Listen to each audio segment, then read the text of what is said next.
Estamos ao vivo! Olá, sejam bem-vindos ao nosso primeiro podcast de casal. Meu nome é Gabriela. E o meu nome é André. E nós estávamos falando agora mesmo sobre a imbecilidade das pessoas e nós já começamos aqui divergindo num ponto. Porque, para mim, desde 2016, as pessoas simplesmente continuam, em sua boa parte, muito burras e imbecis em alguns aspectos, e o André acha que não, acha que as pessoas evoluíram. E aí eu quero ouvir de ti, André, por que você acha que as pessoas evoluíram desde 2016? Eu não acho que as pessoas evoluíram, eu acho que as formas de imbecilidade é que evoluíram e se tornaram muito mais sofisticadas. Eu acho que, de certa forma, a tecnologia avançou, os vícios das pessoas em tecnologia avançaram muito, e as pessoas se tornaram mais viciadas nas próprias limitações. Tá. Porque se você parar para pensar, 2016, quantas pessoas tinham acesso a 3G, por exemplo, internet na rua? Hoje em dia qualquer pessoa tem 3G aqui no Brasil. No Brasil, falando do Brasil, né? Hoje em dia qualquer pessoa tem internet à torto e direito. Antigamente a pessoa para entrar na internet precisava de Wi-Fi, precisava pedir do Wi-Fi do vizinho. E o acesso ao conhecimento, a partir de 2016, quando é que foi o boom do curso digital? 2020? 20. Foi 2020. Pandemia, né? Isso. Pandemia que fez esse... 2020 a gente teve o boom de acesso a conhecimento. Então, teoricamente, as pessoas eram para estar melhores, né? Vamos dar um exemplo aqui de acesso a informações sobre relacionamentos. As pessoas tiveram um boom de acesso a cursos e informações sobre como se relacionar, sobre autoconhecimento, e mergulharam nessas jornadas. Por que mesmo sabendo tanto sobre relacionamento, sobre pessoas, sobre si mesmo, elas ainda escolhem não se relacionar? Porque não foi um avanço do conhecimento que aconteceu de 2020 para cá. Foi um avanço da venda de cursos que se parecem com conhecimento. Avanço de conhecimento seria se as pessoas tivessem começado a comprar livros, aprofundado, entendendo mais as pessoas, entendendo mais estudado filosofia, estudado a psique humana, estudado o comportamento humano, e não foi isso que as pessoas fizeram. As pessoas compraram cursos, o que é completamente diferente de aprender. As pessoas estão vendendo cursos, o que é completamente diferente de ensinar uma coisa. Então, as pessoas estão aprendendo um monte de coisa, elas sabem um monte de dica, elas sabem um monte de técnicas, elas sabem um monte de diquinha que alguém pegou e consolidou e botou num produto da Hotmart. Mas as pessoas estão de fato estudando? Quantos cursos tu já comprou e tu nunca fez? Vários. Mas isso, eu entendo então que as pessoas não devam comprar cursos para aprender a se relacionar? As pessoas devem comprar os cursos que elas vão aplicar. O que acontece é que a maioria das vezes que as pessoas compram um curso, elas compram de forma emocional, elas compram baseado numa dor, baseado em algo que elas estão sentindo. Só que elas compram aquele curso para sentir que estão fazendo alguma coisa, mas sem disposição real de fazer alguma coisa a respeito. E elas escolhem muito mal os cursos que elas compram, porque geralmente elas compram dos melhores vendedores e não das pessoas que estão dispostas realmente a ajudar a entregar o melhor conteúdo. E trazendo um paradoxo, assim, uma análise, As pessoas antigamente não tinham acesso a toda essa informação sobre como se relacionar, sobre como eu funciono, quem eu sou, o que eu gosto, o que eu não gosto. E os relacionamentos duravam muito mais. O acesso à informação de uma forma talvez não organizada ou não da melhor forma possível fez com que as pessoas desistissem de se relacionar. A gente perdeu a nossa capacidade intuitiva de conduzir um relacionamento? Que o acesso à informação ele veio junto com uma série de coisas. A velocidade que o mundo avançou, que as coisas avançaram, trouxeram consigo ideologias que deturparam valores que já estavam existindo há muito tempo, que já estavam aqui. As coisas mudaram como um todo. O Estado veio e organizou o que é o matrimônio. Então, antes quem cuidava do matrimônio era a igreja. A pessoa queria se casar, ela ia na igreja. Então, ela se casava e se constituía uma família. E o casamento da igreja era o seguinte, vocês vão se casar e vocês vão ficar para sempre juntos e deu, essa é a história. Beleza? Beleza. Aí veio o Estado e ele disse o seguinte, não, se você quer casar, a primeira coisa que você tem que fazer é decidir o regime de casamento. Que basicamente ele vai ordenar ali o que acontece quando o casamento acabar, ou seja, o Estado se meteu no casamento e ele já determinou que o casamento ele pode ter um fim, coisa que não existia antes, né? E a coisa toda, a informação, ela foi avançando junto com essas quebras de paradigma, com essas quebras de valores que existiam antes. Então, o acesso à informação ele veio junto com a inversão de valores que aconteceu nas últimas décadas. Antes as pessoas se juntavam para construir uma vida. Hoje as pessoas se juntam para passar tempo junto. São coisas completamente diferentes. Hoje você pega duas pessoas egoístas e elas se casam para não se sentirem muito sozinhas. Antes as pessoas se casavam porque elas sabiam que elas precisavam construir uma vida. São coisas completamente diferentes. E qual seria a tua resposta para o argumento, muitas vezes, das feministas que dizem que as pessoas só continuavam casadas por tanto tempo porque não tinham opção, principalmente as mulheres? Eu acho que elas acreditaram na novela da Globo, né? Elas não viram a realidade, elas nunca conversaram com a avó delas. Elas dizem que é só as netas das bruxas que não conseguiram queimar. Mas elas não sabem nem o nome da avó delas. Essa é a realidade. Quantas feministas dessas tu conhece que sabem o nome da avó, do vô? Da avó paterna, da avó materna. Do bisavô paterno e do bisavô materno. Elas não conhecem as pessoas, elas não conversam com os velhos de verdade. Elas nunca foram lá, num casal de velhos, e conversou com aquele casal de velhos e perguntou, e aí, por que vocês casaram? Não. Elas acreditaram na novela da Globo. Elas acreditaram no que a professora de história feminista da faculdade falou. Elas acreditaram no que aquela professora concursada pública falou para elas sobre a realidade, sem nunca questionar aquilo. Ela deixou que uma história enviesada entrasse na cabeça dela, ela acreditou naquilo e ela saiu por ali militando com um discurso raso que ela não sabe nem onde é que saiu. E o que você acha que encontrou tanto espaço dentro das mulheres para que isso tudo se propagasse? O que faltou? Por que elas rejeitam o modelo tradicional da família que se perpetuou por tantos séculos? Por que nesse momento ele deixou de fazer sentido? É porque esse discurso ele entra muito cedo, né? Esse discurso ele não entra nas mulheres.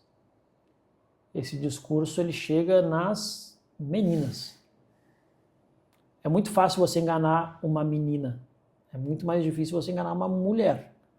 É muito fácil você enganar um menino, mas é muito mais difícil você enganar um homem. O feminismo ele não chega em mulheres. O feminismo ele não chega numa mulher de 40 anos, casada com 2 filhos e diz, oi, tudo bem? Olha só, você não deve se casar. Seu casamento tá uma porcaria. Não. O feminismo ele chega numa menina de 12 anos que nem sabe quem é ainda e diz pra ela, tá vendo como a tua mãe é explorada pelo teu pai? Ele chega numa menina de 12 anos que nem sabe qual é a vida ainda e diz, você gosta daquele menino, né? Mas você não pode chegar nele, né? Porque você é menina. Mas se você chegasse, como é que seria? O feminismo ele chega na jovem, ele chega na pessoa que não tem a sua mentalidade formada, que não tem a sua personalidade formada, e ele vai jogando mentiras, jogando histórias, jogando ideologia na cabeça de uma jovem que não tem a mentalidade formada e batendo, destruindo valores dia após dia ao longo de toda a formação da personalidade daquela jovem que vai se tornar uma adulta no futuro.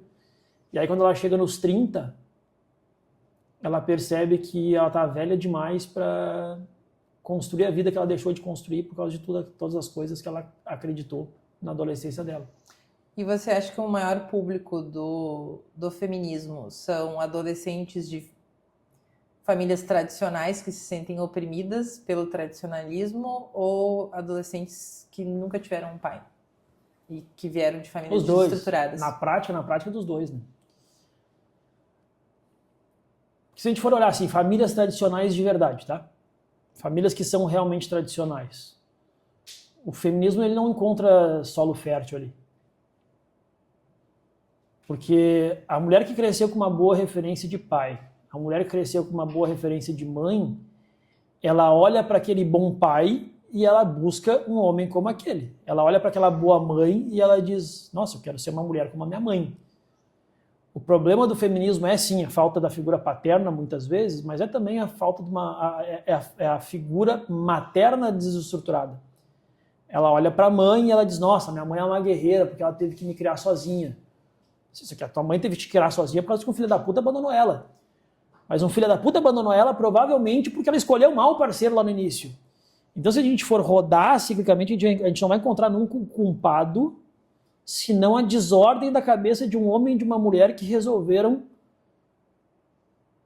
sentir prazer juntos, completamente livres, de forma totalmente inconsequente, sem olhar para as consequências daquilo. Um homem e uma mulher se deitaram, um dia tiveram uma filha, aí aquele homem abandonou aquela mulher porque ele não queria nada com ela, ele só queria trepar. Aí aquela mulher ficou criando uma menina sozinha, daí a menina cresceu e ela diz que beleza, eu vou ser que nem minha mãe, uma mulher guerreira. E é isso. E aí o feminismo encontra ter solo fértil, né? Mas encontra solo fértil porque antes teve um homem responsável, encontra solo fértil porque antes teve um homem irresponsável e porque antes, lá atrás, teve uma mulher irresponsável. Só que o feminismo nunca aponta para essa mulher que foi irresponsável na hora que escolheu se deitar com um homem que não tinha nenhum compromisso com ela. O feminismo sempre aponta para o homem que foi irresponsável. E aí a pergunta que fica é, as pessoas precisam estudar sobre relacionamentos ou não? Precisam, pô. Precisam, mas as pessoas, antes de estudar sobre relacionamentos, as pessoas precisam estudar sobre elas mesmas. Porque o relacionamento é uma via de mão dupla. Você se relaciona com outro ser humano e o outro ser humano se relaciona com você. Só que se você não entende a si mesmo, se você não entende quem você é, você não entende os seus sentimentos, você não entende como você pensa, como você funciona, você também não vai entender como a outra pessoa funciona.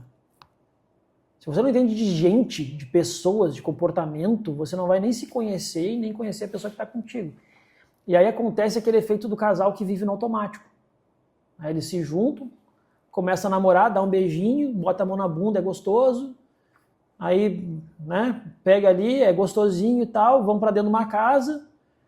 E aí o que mais se vê hoje em dia, né, é o casal que não se conhece, e isso na pandemia aconteceu muito, né? O casal mal se conhecia, deu um beijinho aqui, um beijinho ali, sentiu tesão, foi morar numa casa junto, trepava, vivia como se estivesse em férias, ainda mais com home office, vivia como se estivesse em férias, 2, 3 trepadas por dia. E aí quando começa a vida real acontecer, quando começa o trabalho ter que acontecer, a vida real ter que acontecer, essas pessoas percebem que elas não se conhecem. Elas só sabem como a outra transa. Elas só sabem qual é a série que a outra gosta, qual é o meme que a outra curte. Ela sabe só as coisas superficiais sobre a outra pessoa. E aí esse casal termina. É muito normal ver aquele casal que começou, teve química, foi morar junto e a hora que a vida real bate na porta, esse casal termina de uma forma geralmente muito drástica e ninguém entende por quê, porque eles pareciam que estavam bem, mas na verdade eles nem mesmo sabiam quem era um ou quem era o outro. Aquele homem não conhecia a mulher, ele conhecia as tetas, a bunda e a buceta dela. Aquela mulher não sabia quem era aquele homem. Ela só sabia que ela gostava de como ele pegava ela.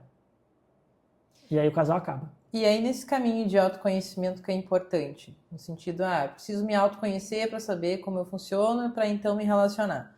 Qual é o caminho que a pessoa precisa seguir? Porque eu vejo muita gente perdida nesse caminho de autoconhecimento. A pessoa começa a se enxergar numa confusão mental tão grande que aquilo mais trava ela, mais sabota ela no sentido, ou às vezes até coloca ela num nível de superioridade, porque eu sou assim, pronto, então eu não vou me flexibilizar, porque isso, até aqui eu vou, até aqui eu não vou. E a pessoa não se dispõe a se desenvolver, no sentido, é isso que eu sou e pronto. Qual é o caminho para a pessoa seguir para ter um autoconhecimento verdadeiro que colabore numa relação? Qual foi o caminho que tu fez? Vários. Como é que começou?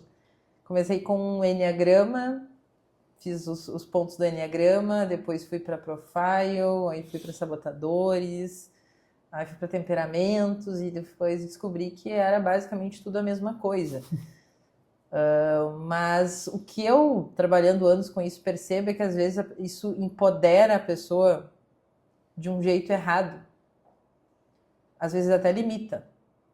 essa busca que existe por temperamentos, mas o que eu sou de temperamentos? Cara, estuda direito, tu não é uma coisa só, tu é uma mistura desses 4 temperamentos que, de uma forma, né, numa composição única, criam a tua personalidade, ponto, senão tu seria igual a todo mundo.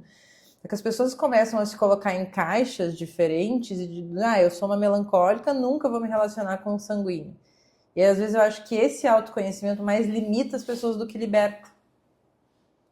E o que virou a chave? Entender que isso tudo, se isso não servir para o meu amadurecimento e para a flexibilização, no sentido eu entendo que o outro é assim e o respeito pelo que o outro é, não adianta de nada. E o que é amadurecimento?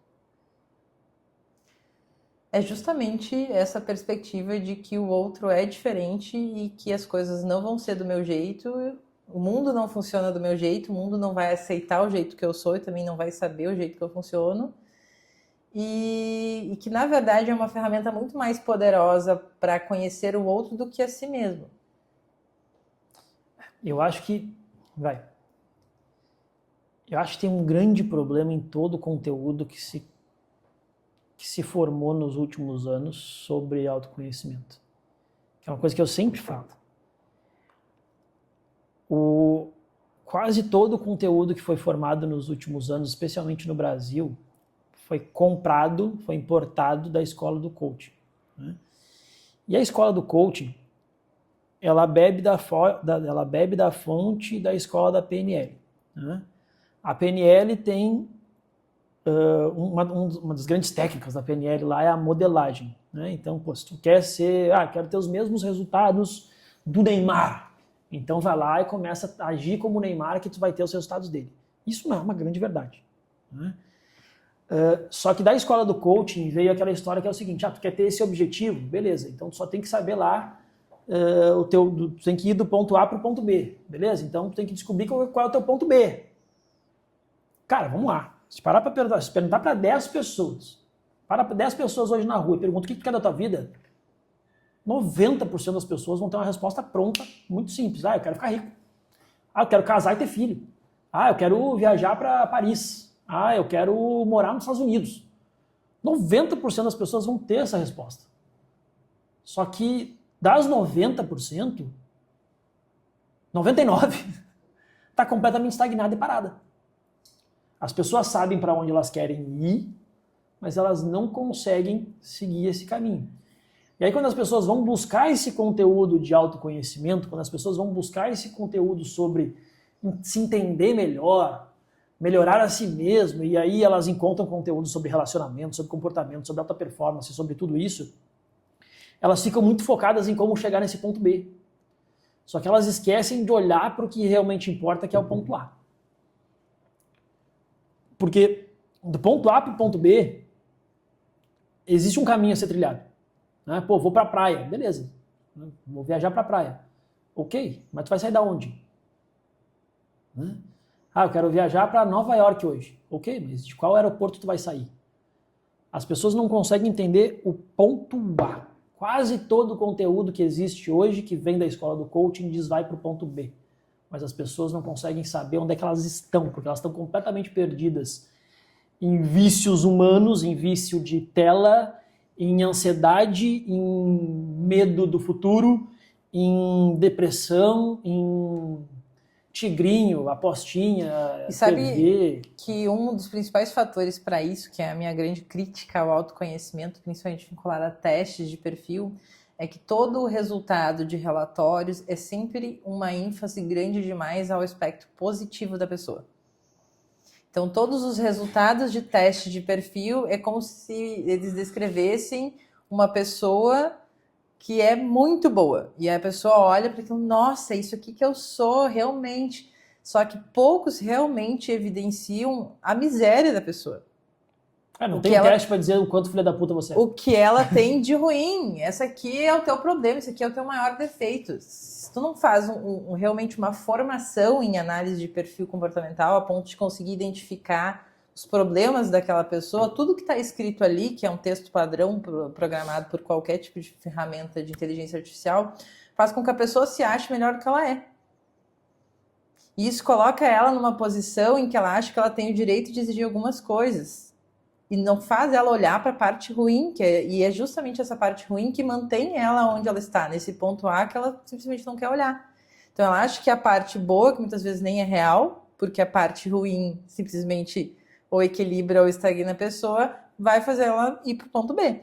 Mas ela continua presa no ponto A e ela não consegue enxergar tudo que mantém ela ali, que são basicamente os defeitos dela, que é o desconforto que as pessoas não querem mais viver.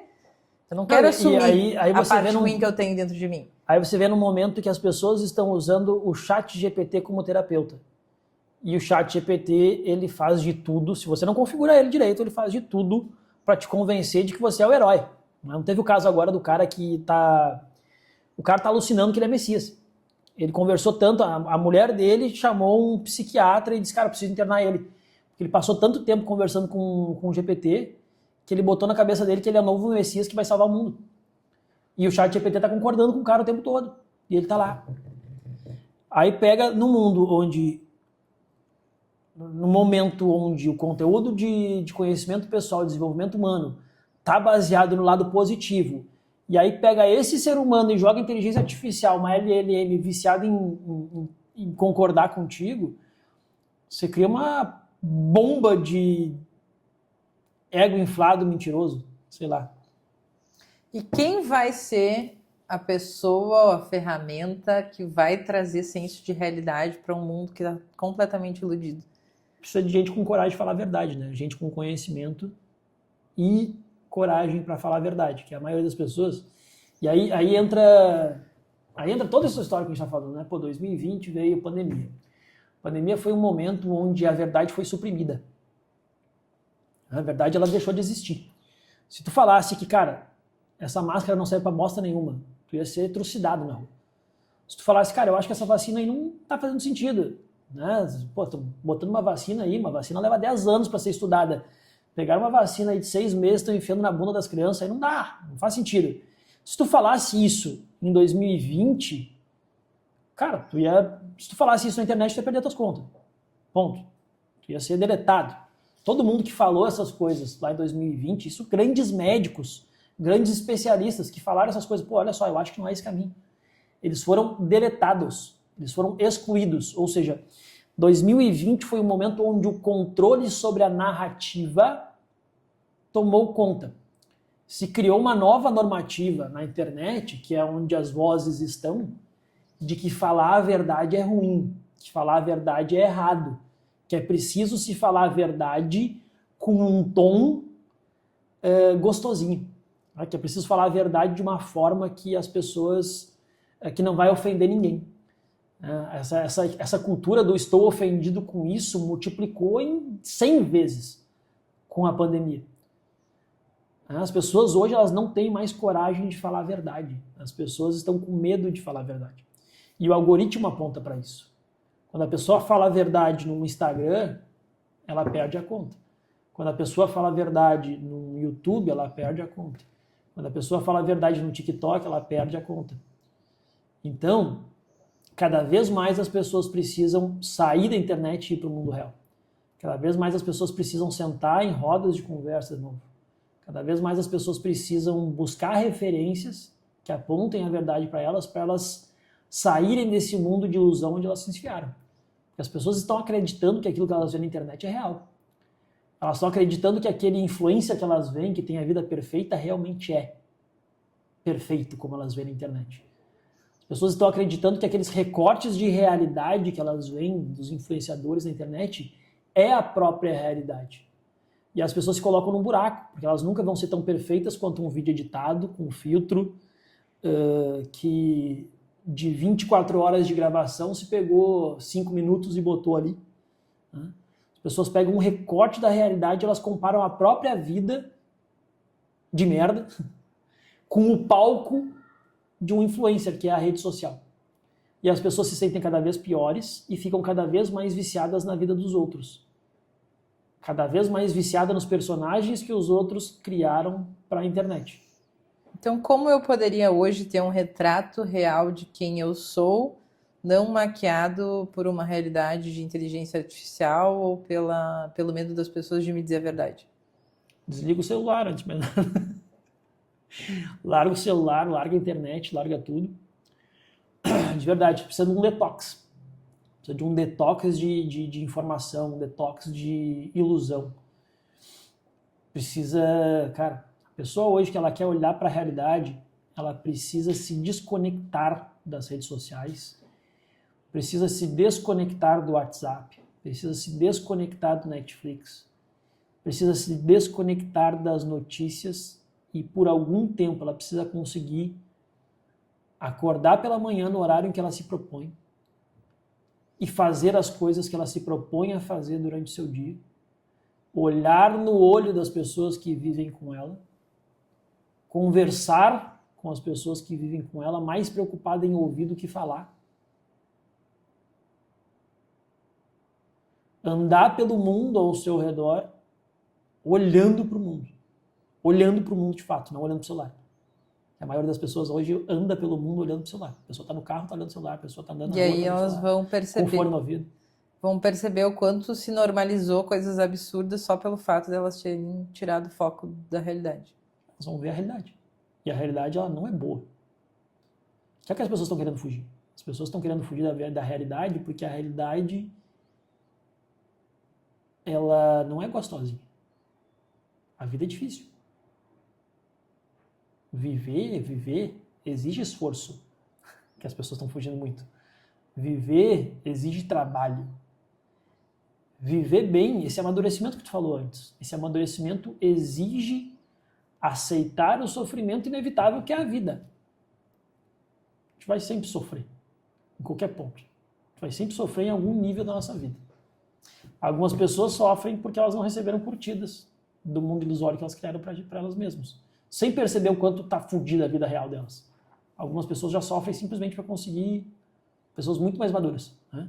Sofrem para simplesmente conseguir ser uma boa pessoa no mundo real, que é muito mais difícil. É muito fácil ser uma boa pessoa na internet, né? Difícil é ser uma boa pessoa no mundo real. E como não cair na tentação de se anestesiar, no sentido, existem pessoas que não se olham no espelho hoje, né? No sentido de olhar para si mesmas, mulheres, por exemplo, que têm, sei lá, grandes problemas com autoimagem, elas simplesmente não se olham mais no espelho, sem maquiagem, sem filtro. A primeira coisa que elas fazem é se maquiar e depois elas se enxergam, as pessoas hoje se enxergam através de fotos editadas e filtros, né? Eu não quero enxergar para a realidade de um menino que está na rua vendendo coisa no sinal, porque eu prefiro olhar para aquilo que está passando na tela. Como é que eu vou lidar, né, com essa fuga, essa anestesia que é tão gostosa da realidade? Por que eu deveria permanecer numa realidade difícil e não naquela editada, que é bem mais confortável? Como que tu lida com isso? Eu ainda não sei se eu lido, porque tem temas que são muito difíceis para mim e que eu evito. Por exemplo, qualquer notícia relacionada ao sofrimento de alguma criança ou de alguma mãe é muito difícil para mim. Então eu prefiro não olhar para aquilo muitas vezes, porque aquilo me faz sofrer junto, porque eu tenho filhos, porque eu sou mãe, então olhar para essas realidades difíceis me entristece e ao mesmo tempo me dá uma sensação de impotência diante disso. Sabe o que é? Que eu acho que é assim, o ponto-chave para ti, para mim, para qualquer pessoa. As pessoas não lembram que elas vão morrer, né? As pessoas esqueceram que elas vão morrer um dia. As pessoas vivem como se elas fossem viver para sempre, como se elas fossem viver aquele momento para sempre, aquele momento que elas estão vivendo, né?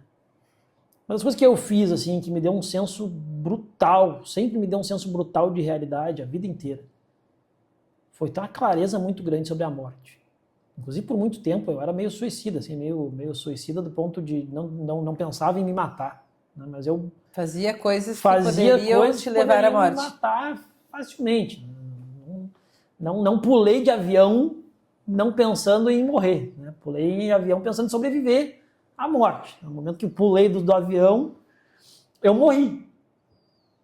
No momento que eu saltei de um avião, eu morri. Beleza.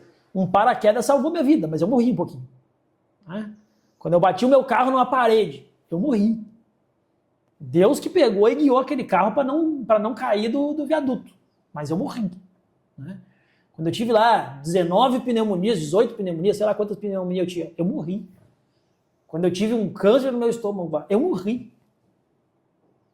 Foi Deus que fez eu continuar vivo, por algum motivo que é a ideia dele, sei lá qual é que é a ideia dele. Mas Deus fez eu continuar vivo.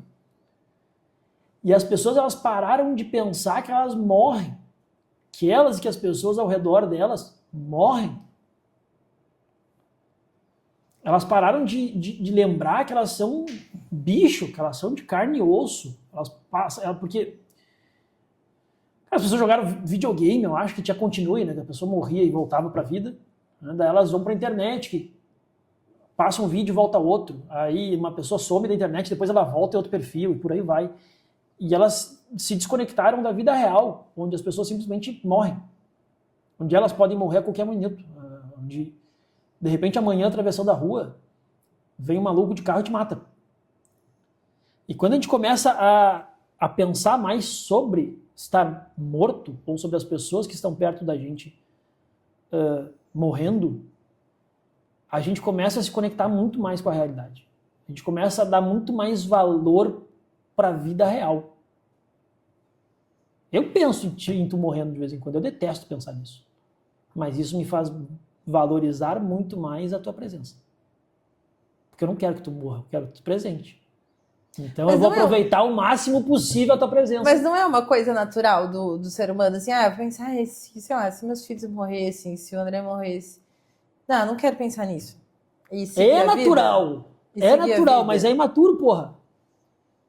Mas porque assim tá fugindo da realidade. Mas é imaturo por quê? Eu deveria olhar para isso, para pensar e para planejar como seria depois, mas isso não é uma punheta mental no sentido de me gerar uma ansiedade desnecessária, ou é só para me manter presente e pensar, não, eu tenho que aproveitar e ser grata enquanto ele está aqui comigo. É isso, é o teu... Sim, tu precisa olhar e pensar, porra, meu filho pode morrer a qualquer momento, e aí? Qual é o melhor que eu posso fazer por ele agora, que ele tá vivo e eu tô vivo? Que eu posso morrer amanhã. Talvez eu morra amanhã. Talvez eu morra amanhã. E se eu morrer amanhã, pra mim vai ser uma merda. Porque essa semana toda noite eu cheguei tarde. Toda noite eu trabalhei até tarde, eu cheguei tarde em casa e eu não botei meus filhos pra dormir. Entende? Se eu morrer amanhã vai ser uma merda. E por saber disso, é que eu me policio, é que eu me melhoro, e que dia após dia eu busco ser um pouquinho melhor. Porque eu sei que eu posso morrer semana que vem.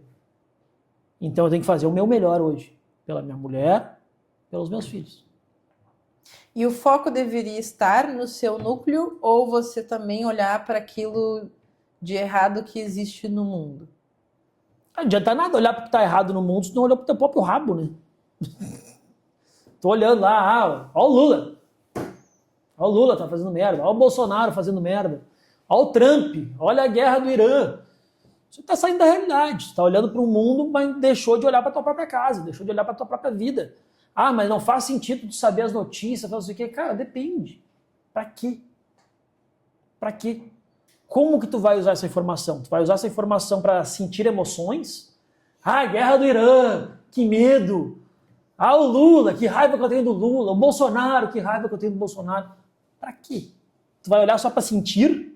Só porque tu tá viciado em emoçãozinha? Ou tu vai olhar pra dizer assim, beleza, tô vendo o que tá acontecendo lá, o Lula tá fazendo umas merda lá, o Bolsonaro tá tentando lá, não vai rolar, a guerra no Irã lá, porra, beleza, a guerra talvez aumente os preços das coisas aqui, então eu tenho que preparar melhor pra cuidar da minha família.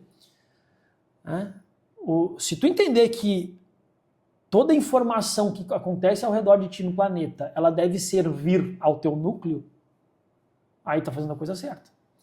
Porque aí, tu coloca a tua atenção no que importa. Porque o que realmente importa? Importa aquilo que a gente pode controlar. Existem, assim, vamos olhar para a realidade, né? Existem coisas que nos preocupam. Me preocupo com a guerra. Eu me preocupo com a guerra, levemente eu me preocupo com a guerra. Eu me preocupo com a política do Brasil. Levemente eu me preocupo com a política do Brasil. Eu me preocupo com o tsunami da Ásia. Não, com isso eu não me preocupo muito. Vamos ser assim, realista. Eu sinto um pouco pelas pessoas que estão lá. Beleza? Mas eu não me preocupo tanto assim com o tsunami que deu não sei aonde. Com o terremoto, com o vulcão de não sei aonde. Não me preocupo com essas coisas. Mas a guerra, será que a guerra vai impactar o Brasil porque o Lula vendeu urânio para não sei quem? Tarará, tarará. Cara, isso me preocupa um pouco. Mas eu tenho o que fazer em relação a isso? Não tenho. Não tenho. Isso é que nem torcer por futebol. Se eu torcer, assim, se eu passar 24 horas por dia torcendo pro Corinthians ganhar, o Corinthians vai ganhar? Talvez sim, talvez não. Se eu passar 24 horas por dia torcendo pro Flamengo ganhar, talvez ganhe, talvez não ganhe. E se eu não passar, se eu não torcer nada, talvez ganhe, talvez não ganhe. Ou seja, eu não controlo o resultado do futebol. Portanto, me preocupar com esse resultado é inútil. A mesma coisa acontece com as notícias.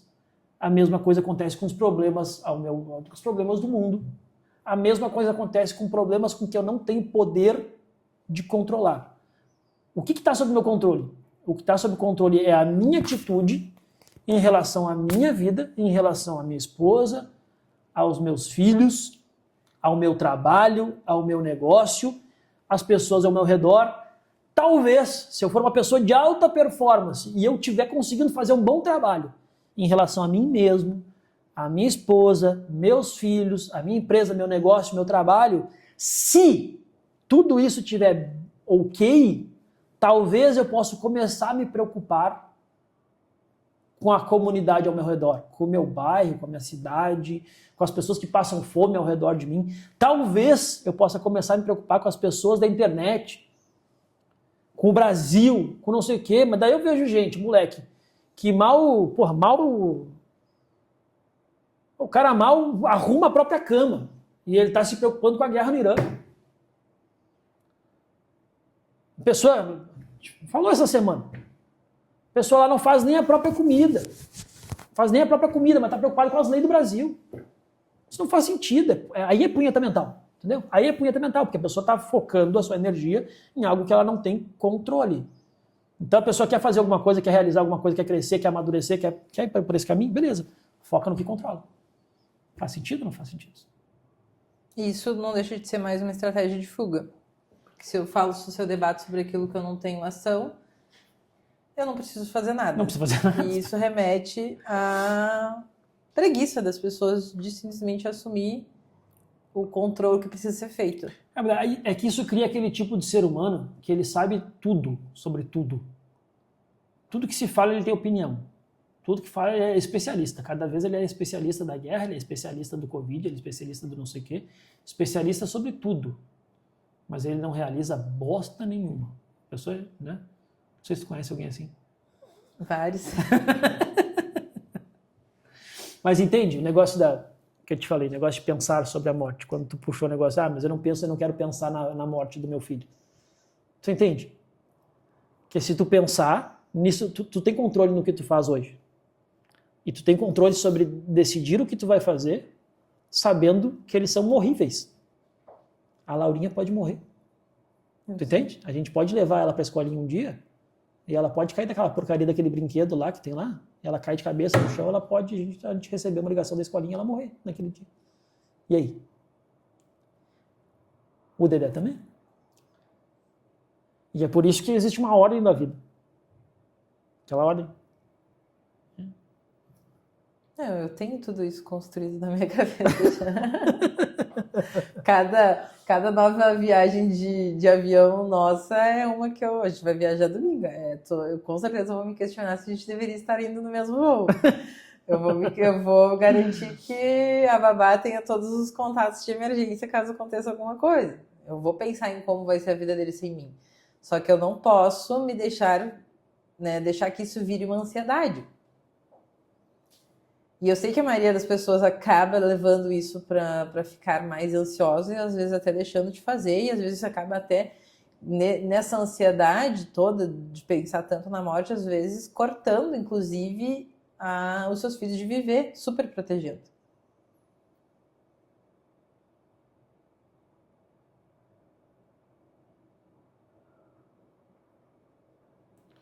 Mas aí as pessoas não estão pensando na morte. Elas estão pensando nelas mesmas.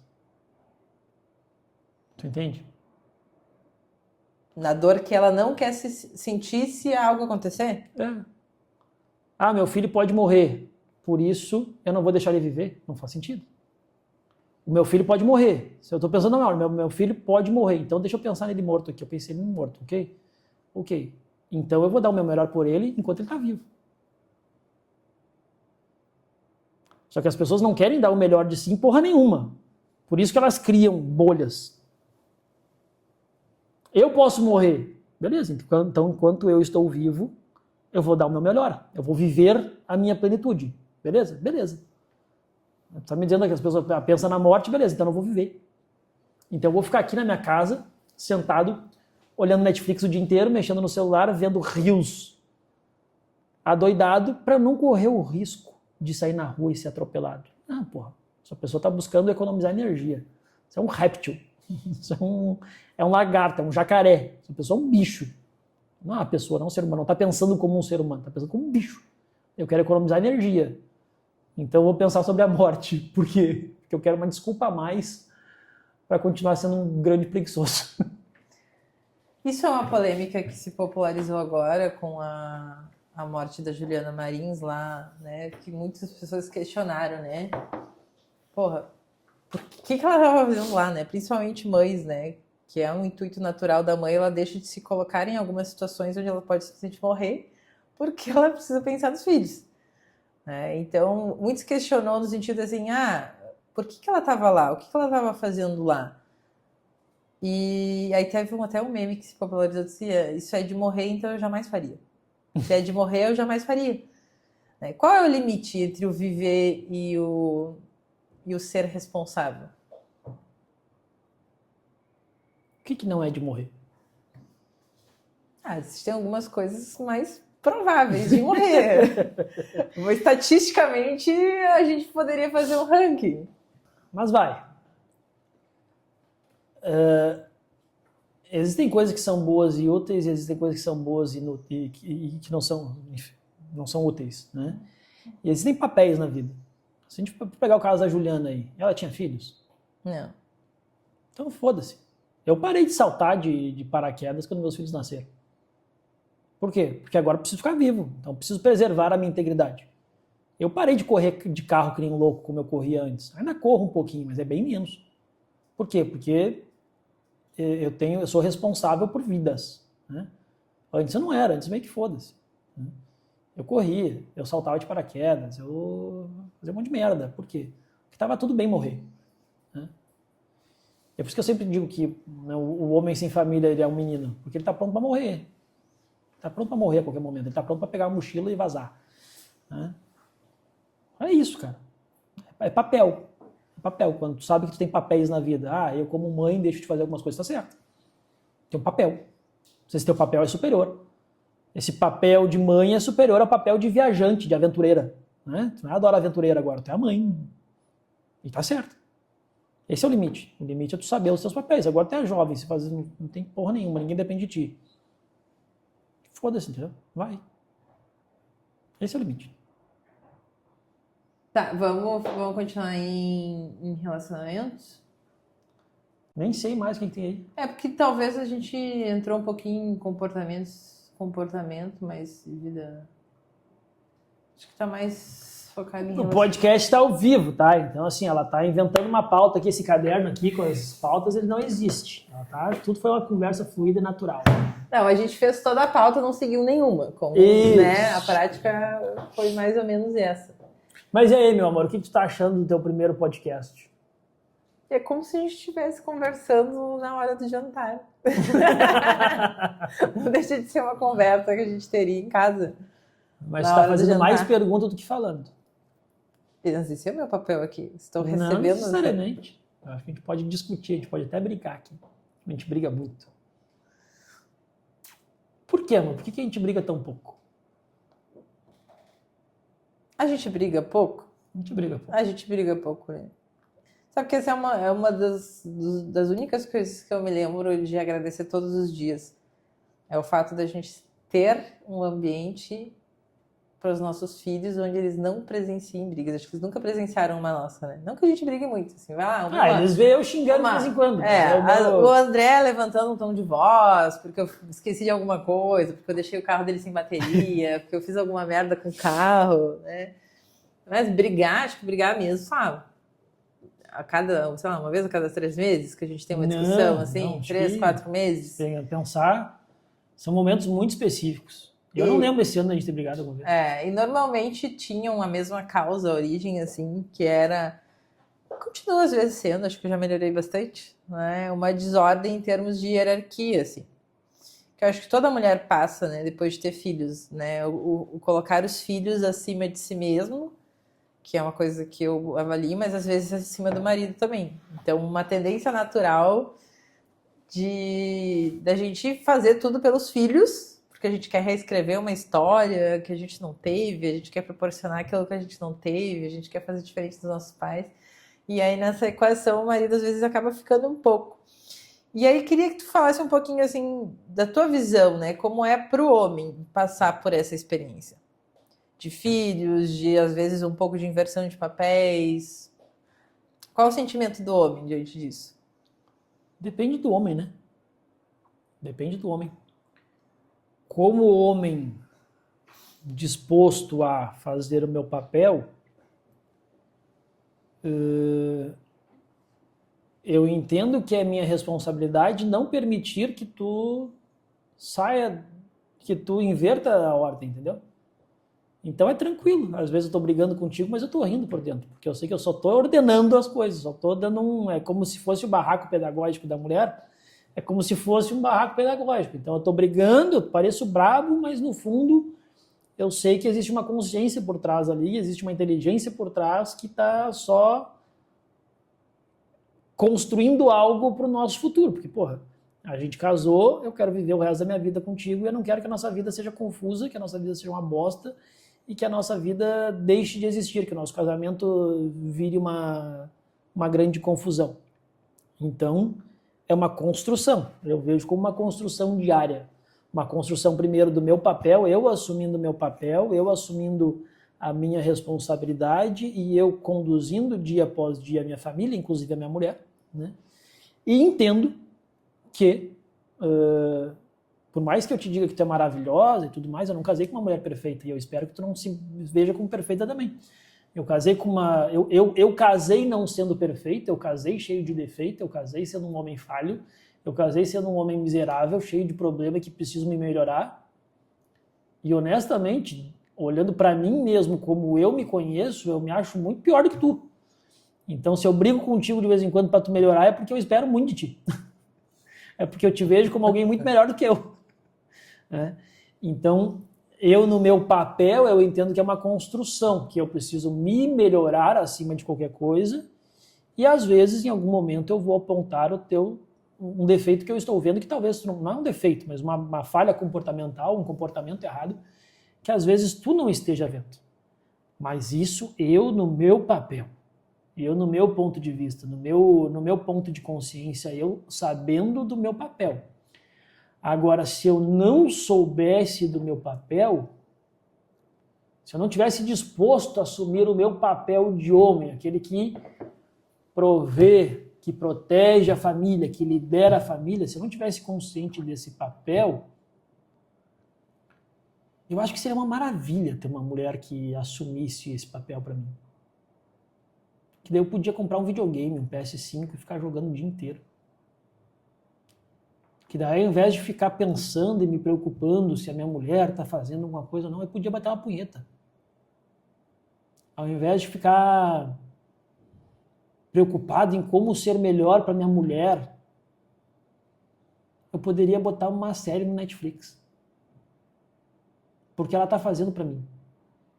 Ao invés de eu ficar trabalhando até as 10 horas da noite, eu poderia botar um filmezinho para assistir. E aí, se tu estivesse preocupado com as contas, o problema era teu, não era meu. Então, se eu não estivesse consciente do meu papel, seria uma maravilha ter uma mulher que assumisse esse papel para mim. Mas como eu estou consciente, para mim é uma ofensa quando tu assume o meu papel. Tu entende? Porque é como se tu estivesse tirando de mim a minha responsabilidade. É como se tu estivesse invadindo o meu espaço. É como se tu estivesse querendo criar uma guerra comigo. Roubar de mim o espaço que é meu. E isso, né, acho que traz, né, remete ao nosso ponto forte como casal, que é a comunicação, né? Nossa comunicação, as coisas não estão legais, a gente, né, é muito rápido em resolver. as coisas. Acho que nunca deixamos de passar de uma noite, né? A gente vai... O meu papel, né? O André não é muito da conversa, assim, né? Então, o meu papel é encher o saco dele até que ele fale, né? Até que ele falhe a insatisfação, porque eu sou fleumática, meio sanguínea, assim, então eu sou péssima em perceber algumas coisas que eu faço. E então, o meu papel acaba sendo encher o saco do André para ele falar, para a gente resolver logo, para que isso não se estenda. Então, ver que existem casais que levam esse tipo de coisa por uma semana, ele tá 7 dias sem falar comigo, ele fez um tratamento de silêncio de 2 dias, para mim, tipo assim, é totalmente irreal. E pensando nisso, assim, o que você acha que faz as pessoas simplesmente não conseguirem se comunicar a ponto de resolver um problema simples que acaba se tornando algo maior dentro de um relacionamento? Porque eu não sei tu, mas assim, pra mim não existe uma realidade possível onde eu passe uma noite brigada com a pessoa que eu amo. Simplesmente não existe pra mim essa realidade. Então eu vou encher o saco até resolver, pronto. Por que as pessoas simplesmente não conseguem fazer isso?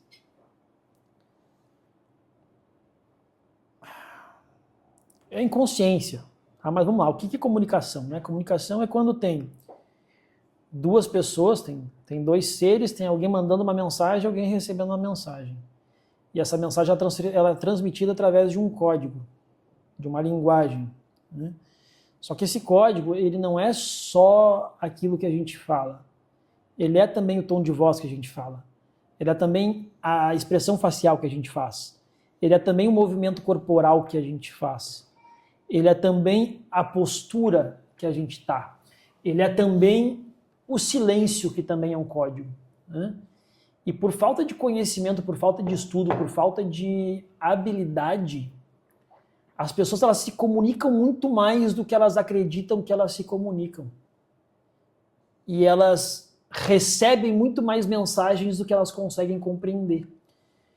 Então o cidadão está vendo a mulher dele com uma cara feia todos os dias, dia após dia, por 7 dias seguidos, e ele não consegue simplesmente parar e questionar o que significa aquela cara feia.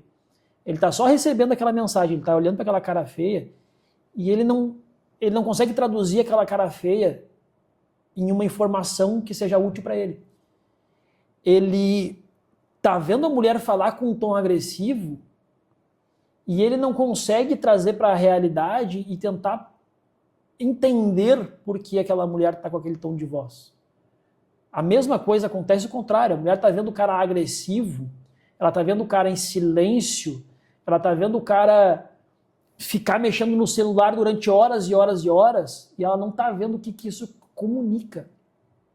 Ela não está vendo que aquele cara mexendo no celular por 3 horas seguidas ininterruptas está comunicando cansaço, ou está comunicando, se ele não está cansado, está comunicando indiferença, está comunicando aversão ao meio. Ela não está vendo. Ela só está vendo o cara mexendo no celular. E aí quando ela vai falar com o cara, ela reage. Ela não age como um adulto, como um ser humano adulto. Ela reage como uma criança. Ela vê o cara no celular e ao invés de se questionar, porra, por que será que ele está no celular tanto tempo assim? Será que ele está descansando? Será que esse cara tá sentindo alguma coisa em relação ao meio? Será que ele está com nojo de mim? Será que ele está com raiva de mim? Será que ele está cansado do meio? O que será que está acontecendo? Ela não faz esse raciocínio. Então ela vai lá e xinga o cara. Porra, larga esse celular. Só que o cara tá no celular porque ele tá morrendo de cansaço ou porque ele já não aguenta mais a mulher. Ao invés daquela mulher chegar e perguntar, amor, olha só, tô te vendo bastante tempo no celular aí, tá acontecendo alguma coisa? Tá incomodado com alguma coisa? Você tá cansado demais? O que você precisa? Ela não faz isso. E quando ele responde que nem tu faz, muitas vezes não quero falar sobre isso, me deixa quieto. Deixa o cara quieto. É porque ele não quer falar sobre isso. Ele quer ficar quieto. Mas eu não te deixo quieto. Eu te incomodo até tu falar. E aí, normalmente, a gente resolve as coisas melhoram. E aí, qual é o ponto? Deixa o cara quieto ou incomoda até falar? Aí depende. Depende da dinâmica do casal. Depende da dinâmica do casal. Eu gosto de me fechar para criar conclusões antes de falar. Por quê? Senão eu vou explodir, eu vou brigar. Eu me conheço, eu sou explosivo. Então eu seguro as coisas dentro de mim, uma coisa que está quente, eu deixo elas esfriarem um pouco antes de explodir. Então, muitas vezes eu tô quieto para não explodir. Eu, no meu caso.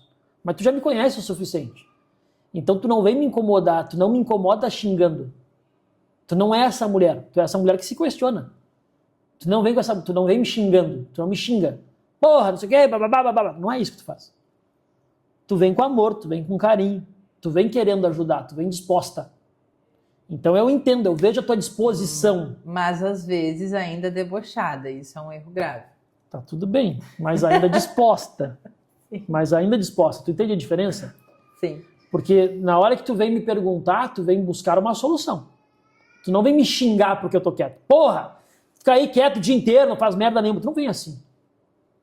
Tu não vem assim. E quando eu, quem falar com alguma coisa contigo, que eu preciso falar alguma coisa contigo, eu também não vou te xingar. Só quando é alguma coisa que eu explodo na hora, que tem que ser resolvido na hora. Tipo a bateria do carro que tu falou, né? Mas é uma coisa que é uma coisa de momento e tu entende, tu compreende isso, né?